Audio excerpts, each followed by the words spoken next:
उज्जैन का पुराना शहर बीते हुए समय की कहानियां सुनाता है। पवित्र क्षिप्रा नदी के किनारे बसा उज्जैन भारत के 7 पवित्र शहरों में से एक है। हजारों सालों से श्रद्धालु यहाँ आशीर्वाद लेने आते हैं। प्राचीन काल में उज्जैन को अवंती के नाम से जाना जाता था। यह विद्या और संस्कृति का केंद्र था। महान कवि कालिदास ने अपनी प्रसिद्ध रचनाएं यहीं लिखी। यह शहर खगोल विज्ञान और गणित का भी एक प्रमुख केंद्र था।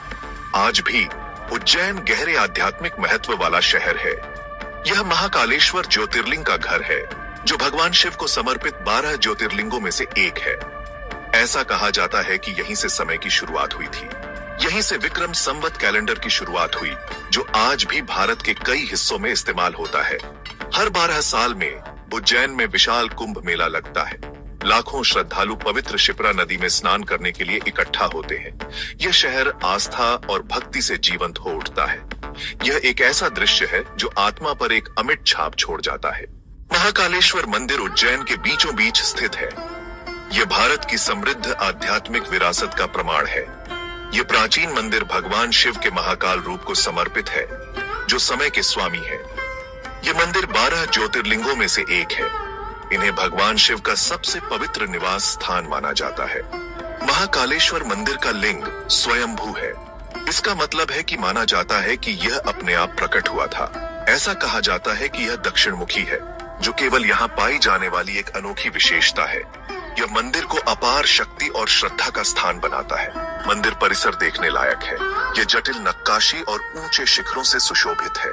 हवा में धूप की खुशबू और मंत्रोच्चार की आवाज गूंजती रहती है। श्रद्धालु साल भर मंदिर में आते हैं। वे प्रार्थना करते हैं और भगवान शिव से आशीर्वाद मांगते हैं। मंदिर में की जाने वाली सबसे मनोरम रस्मों में से एक भस्म आरती है। यह देवता को पवित्र भस्म की राख का चढ़ावा है। यह भोर से पहले होती है और वास्तव में एक मंत्र मुग्ध कर देने वाला अनुभव है। उज्जैन का भारतीय भूगोल में एक अनोखा स्थान है। प्राचीन हिंदू धर्म ग्रंथों के अनुसार इसे पृथ्वी का केंद्र माना जाता है। यह शहर हिंदू भौगोलिक प्रणाली के प्रधान मध्याह्न रेखा पर स्थित है। यह मान्यता इस तथ्य से उपजी है कि उज्जैन प्राचीन भारत में खगोल विज्ञान का एक प्रमुख केंद्र था। यह शहर खगोल शास्त्री और गणितज्ञ ब्रह्मगुप्त की प्रसिद्ध वेधशाला का घर था। उनके काम का भारत और उसके बाहर खगोल विज्ञान और गणित के विकास पर गहरा प्रभाव पड़ा। आज भी उज्जैन को नए उद्यम शुरू करने के लिए एक पवित्र और शुभ स्थान माना जाता है। ऐसा माना जाता है कि पृथ्वी के केंद्र में कुछ शुरू करने से सौभाग्य और सफलता मिलती है। पत्थरों पर अंकित किंवदंतियां और इतिहास। उज्जैन शहर किंवदंतियों और इतिहास में डूबा हुआ है। उज्जैन से जुड़ी सबसे प्रसिद्ध किंवदंतियों में से एक राजा विक्रमादित्य की कहानी है। वे अपनी बुद्धिमत्ता, न्याय और बहादुरी के लिए जाने जाने वाले एक महान राजा थे। किंवदंती के अनुसार विक्रमादित्य का सिंहासन 32 अप्सराओं से सुशोभित था। वे उसे कहानियां सुनाती और उसे बहुमूल्य सबक सिखाती। इन कहानियों को विक्रम और बेताल नामक कहानियों के प्रसिद्ध संग्रह में संकलित किया गया है। उज्जैन ने कई साम्राज्यों का उत्थान और पतन भी देखा है। इस पर मौर्यों, गुप्तों और मुगलों सहित अन्य लोगों ने शासन किया। प्रत्येक राजवंश ने शहर की वास्तुकला, संस्कृति और इतिहास पर अपनी छाप छोड़ी।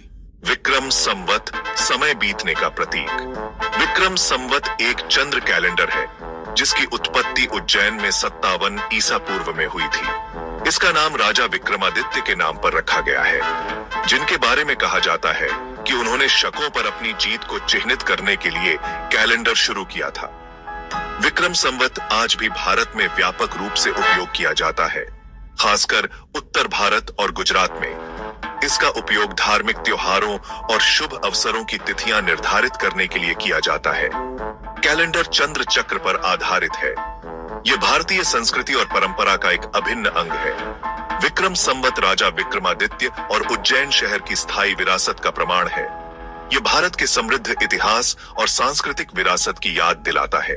कुंभ मेला आस्था की नदी। हर 12 साल में उज्जैन शहर मानवता के समुद्र में बदल जाता है, क्योंकि भारत और विदेशों के लाखों श्रद्धालु कुंभ मेले के लिए इकट्ठा होते हैं। कुंभ मेला दुनिया के सबसे बड़े धार्मिक समारोहों में से एक है। यह आस्था की शक्ति और प्राचीन परंपराओं के स्थायी आकर्षण का प्रमाण है। कुंभ मेला भारत में 4 स्थानों पर आयोजित किया जाता है: हरिद्वार, इलाहाबाद, नासिक और उज्जैन। यह त्योहार तब मनाया जाता है जब बृहस्पति कुंभ राशि में प्रवेश करता है और सूर्य मेष राशि में प्रवेश करता है। कुंभ मेले की सही तिथियां ज्योतिषीय गणनाओं द्वारा निर्धारित की जाती हैं। कुंभ मेले का मुख्य कार्यक्रम शाही स्नान है। श्रद्धालुओं का मानना है कि इस शुभ समय के दौरान शिप्रा नदी के पवित्र जल में स्नान करने से उनके पाप धुल जाएंगे और उन्हें मोक्ष प्राप्त होगा। कुंभ मेला वास्तव में एक अनोखा और अविस्मरणीय अनुभव है। यह आस्था, भक्ति और सभी लोगों की साझा मानवता का उत्सव है।